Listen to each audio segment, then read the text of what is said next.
আজকে দিদি আর মোদি এর দুজনার প্ল্যানেই তো আজকে এসআইআরের নামকরণ করে এতগুলো মানুষকে ঝুলিয়ে রাখা হয়েছে। হরিহরপাড়া বিধানসভায় আপনাকে জাতীয় কংগ্রেস থেকে প্রার্থী করা হয়েছে। জনগণের রায়ে আপনি জনগণের উপর এবং আপনার যে নেতৃত্ব রয়েছে তাদের উদ্দেশ্যে কী বার্তা দিতে চাচ্ছেন? আমি হরিহরপাড়াবাসী এবং জাতীয় কংগ্রেস পার্টির নেতৃত্ব এবং কর্মীদেরকে সংগ্রামী অভিনন্দন জানাচ্ছি, সালাম জানাচ্ছি, নমস্কার জানাচ্ছি, তার সঙ্গে জানাচ্ছি শুভেচ্ছা। কারণ তারা প্রত্যেকেই আমার সঙ্গে আছেন, তাদের দুয়া আশীর্বাদই আমার আগামী দিনের পথ চলা শুরু হবে, তাদের দুয়া আশীর্বাদ দিয়ে।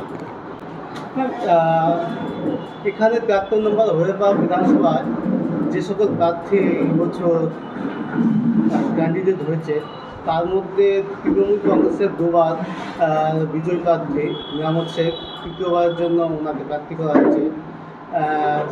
সিপিআইএম ওর সঙ্গে আইএসএফ এবং এসডিপি জামিউল্লাহ, বিজেপি তন্ময় বিশ্বাস এবং আপনি জাতীয় কংগ্রেস থেকে। লড়াই ক্ষেত্রে কি লড়াইটা কেমন হয়ে ভাবছেন? কোনো লড়াইকেই আমরা ছোট করে দেখি না, সব লড়াইকে লড়াইয়ের মতো করেই লড়তে জানি আমরা। হবে লড়াই, টাফ লড়াই আছে, কারণ অনেকগুলো প্রার্থী, সব দলই প্রার্থী দিয়েছে, হ্যাঁ, তো সেখানে লড়াই তো হবেই। আপনি বললেন টাফ লড়াই হবে, মূলত কোন দলের সঙ্গে বা কোন প্রার্থীর সঙ্গে টাফ লড়াইটা হবে বলে মনে করছেন আপনি? শাসক দলের সঙ্গে লড়াইটা বেশি হবে।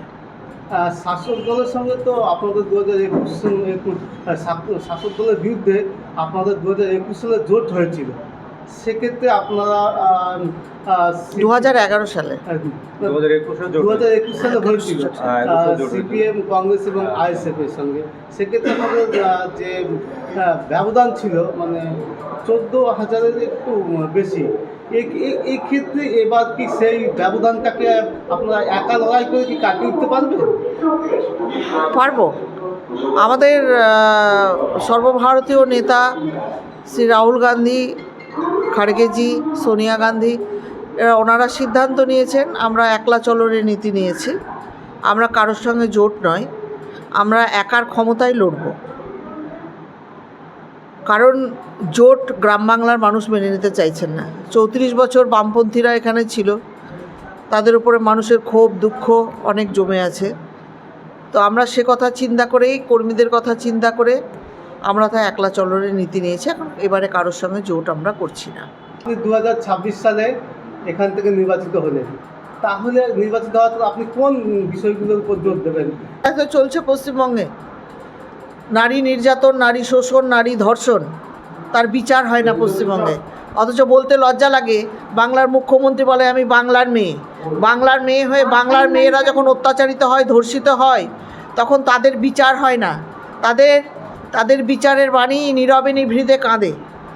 এই হরিহরপাড়ায় অনেক কিছুর দরকার আছে, গার্লস স্কুলের দরকার আছে।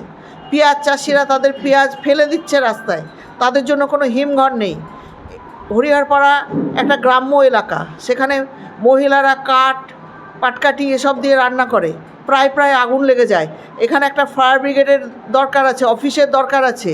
এখানে বেকার যুবকরা চাকরি পাচ্ছে না, শিক্ষিত বেকার যুবক তারা চাকরি পাচ্ছে না। অনেক দাবি আছে, সেই দাবি দাবাগুলো নিয়ে তিনি 3বারের এমএলএ নয়, তিনি 2001 সাল থেকে সমানে এখানকার এমএলএ হয়ে আছেন। একটা দিনও তিনি বিধানসভায় গিয়ে মুখ খোলেননি, এবং কোনো ডেভেলপমেন্ট বলে কোনো কিছু এখানে হয়নি। এখানে কোনো কিচ্ছু উন্নয়নের কিছু হয়নি। সব কিছু নিয়ে আমাদের দাবি, কারণ একমাত্র জাতীয় কংগ্রেস পারে যে উন্নয়ন করতে, সেটা দেখিয়ে দিয়েছে। আমাদের নেতা অধীর রঞ্জন চৌধুরী, তিনি বিরোধী দলনেতা ছিলেন অল ইন্ডিয়া কংগ্রেস কমিটির, তিনি লোকসভার বিরোধী দলনেতা ছিলেন, তিনি লড়াই করেছেন, আপনারা দেখেছেন। এবং যখন কংগ্রেস ক্ষমতায় ছিল পশ্চিমবঙ্গে, ডক্টর বিধানচন্দ্র রায় মুখ্যমন্ত্রী, তার আমলে মরহুম আব্দুল সাত্তার সাহেব কৃষিমন্ত্রী, মোতাহার হোসেন সাহেব পুলিশ মন্ত্রী, তখন গনি খান বিদ্যুৎ মন্ত্রী, তো তারা চাকরি দিয়েছে রীতিমতো। তারা এলাকার মানুষকে, শিক্ষিত বেকার যুবকদের চাকরি দিয়েছে। চাকরি দিয়েছে, কোনো টাকা নেয়নি। টাকা নেয়নি। এখন শুধু টাকার বিনিময়ে চাকরি হচ্ছে। আন্ডার এডুকেশনের বিচারাধীন হয়ে প্রায় 19,000 ডিলিটেড হয়ে গেল এবং তারা দিক বিদিক শূন্য এদিক ওদিক ছুটছে। আপনারা তাদের পাশে কীভাবে দাঁড়াচ্ছেন বা তাদের উদ্দেশ্যে কী বলতে চাইছেন? তাদের জন্য আমাদের লয়ার আছে, আমাদের উকিল আছে, আমাদের সব রকম ব্যবস্থা আছে। তারা আমাদের সঙ্গে যোগাযোগ করলে, যারা যারা যোগাযোগ করছে তাদের আমরা সেই লয়ারের কাছে নিয়ে যাচ্ছি।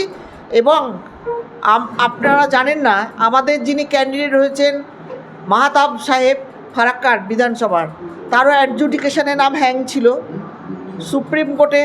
তিনি গিয়ে তার নাম ভোটার লিস্টে তুলিয়ে তিনি প্রার্থী হয়েছেন।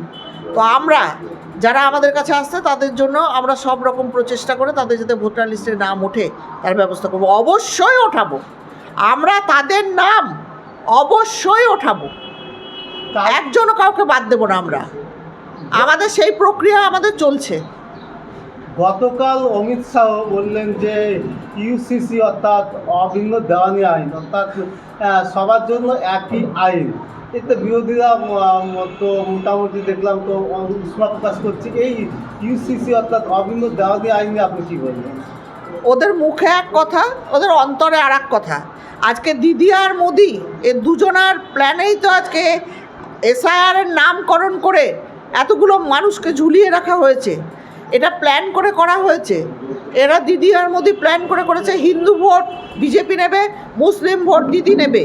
দিদি বলেছিল এসআইআর আমি হতে দেবো না, এসআইআর হলে পরে আমার ডেড বডির ওপর দিয়ে এসআইআর হবে। তাহলে এসআইআর তো হচ্ছে, তার কর্মচারীদেরকে এসআইআরের কাজে কে নিযুক্ত করেছে? দিদি নিজেই তো নিযুক্ত করেছেন, বাংলার মুখ্যমন্ত্রী নিজেই তো নিযুক্ত করেছেন। আবার বলছে এসআইআর হতে দেবো না। বাংলার মানুষ বুঝতে পারছে, শিক্ষিত সচেতন মানুষ, তারা প্রত্যেকেই বুঝতে পারছে যে কেন্দ্রীয় সরকার এবং রাজ্য সরকারের চক্রান্তে এই এসআইআর চলছে। আর মুসলমান লোক তাদের ফাঁদে পা দিয়ে মুসলমান লোকগুলোকে দিশেহারা করে আজকে ছুটিয়ে মারছে এই দিদি আর মোদি দুজনে মিলে। শুধুমাত্র মুসলমানদেরই ব্যবহার করা হয়, এই নিয়ে আপনার কি মতামত? অবশ্যই করা হয়, তাদেরকে বকরা করা হয়। মুসলমানদের ওপর এক ধরনের অত্যাচার, শোষণ কেন্দ্রের সরকার রাজ্য সরকার মিলে করছে। কেউ কখনো বলছে মুসলমানদের এদেশে থাকতে দেবো না, পাঠিয়ে দেবো বাংলাদেশে, পাঠিয়ে দেবো পাকিস্তানে। কেন? ভারতবর্ষ যখন ব্রিটিশের বিরুদ্ধে লড়াই করেছিল শুধু কি হিন্দুরা করেছিল? হিন্দু মুসলমান মিলে করেছিল, জৈন খ্রিস্টান পার্সি সবাই মিলে একসঙ্গে করেছিল। তাহলে মুসলমানদের ওপর এত অত্যাচার কেন? আজকে অ্যাডজুডিকেশনে মুসলমানদের নাম কেন? তাহলে কি তাদেরকে মুসলমানদের ওপর অত্যাচার করছে না? মুসলমানদের ওপর আঘাত হানছে না? তাদেরকে বারবার যত সরকার আসে এই মুসলমানদের ওপরে অত্যাচার করে। কিন্তু জাতীয় কংগ্রেস একমাত্র যারা মুসলমান সংখ্যালঘু মানুষের পাশে দাঁড়িয়ে আছে। আমি আসার সময় দেখলাম অনেক দেওয়ালে মানে ঝাঁচক থেকে বিভিন্ন প্রার্থীদের নাম, আর আপনার কয়েকটা দেওয়ালে আমি দেখলাম শুধু এক্ষেত্রে দেওয়াল লেখানোর যে মানে প্রার্থীদের নাম, সেক্ষেত্রে কি ভোটে কোনো প্রভাব ফেলতে পারে? না, একটা গান আছে, কাগজে লেখো নাম সে নাম ছিঁড়ে যাবে, পাথরে লেখো নাম সে নাম ক্ষয়ে যাবে, হৃদয়ে লেখো নাম সে নাম রয়ে যাবে। ভারতবর্ষের এমন কোনো বুথ নেই যে বুথে জাতীয় কংগ্রেসের দুজন লোক আপনি পাবেন না। তো আমাদের নাম মানুষের হৃদয়ে লেখা আছে। দুবারের বিধানসভায় তো আপনারা শূন্য, বায়ন বিশ্বাস ছিল শুধু একমাত্র, সেও তার শাসক দলে যোগদান করলেন। আপনারা বিধানসভায় শূন্য, সেই শূন্য কি মুর্শিদাবাদের হরিয়ার পাড়াতে কাটতে পারে? আপনার কি মতামত? আপনাদের কাটবে। জয়ের ক্ষেত্রে কত তাৎপর্য ছিল? 100তে 100। জনগণের কেমন সাড়া পাচ্ছে? খুব ভালো সাড়া পাচ্ছে। আচ্ছা, 12টা অঞ্চল এবং মানুষ দেখতে চাইছে, মানুষ আমাকে কাছে পেতে চাইছে, জাতীয় কংগ্রেসের প্রার্থীকে কাছে পেতে চাইছে, জাতীয় কংগ্রেসের নেতৃত্বকে কাছে পেতে চাইছে। জাতীয় কংগ্রেস একটা পরিবার, শুনে রাখুন, জাতীয় কংগ্রেস একটা পরিবার। এই পরিবারে আমরা সবাই মিলে আছি। এই পরিবার থেকে, এই জাতীয় কংগ্রেস থেকে বাইরন বিশ্বাসের নাম করলেন। পৃথিবীতে সবার মেরুদণ্ড বিক্রি হয় না, মেরুদণ্ডওয়ালা মানুষও আছে, আমি তার মধ্যে একজন।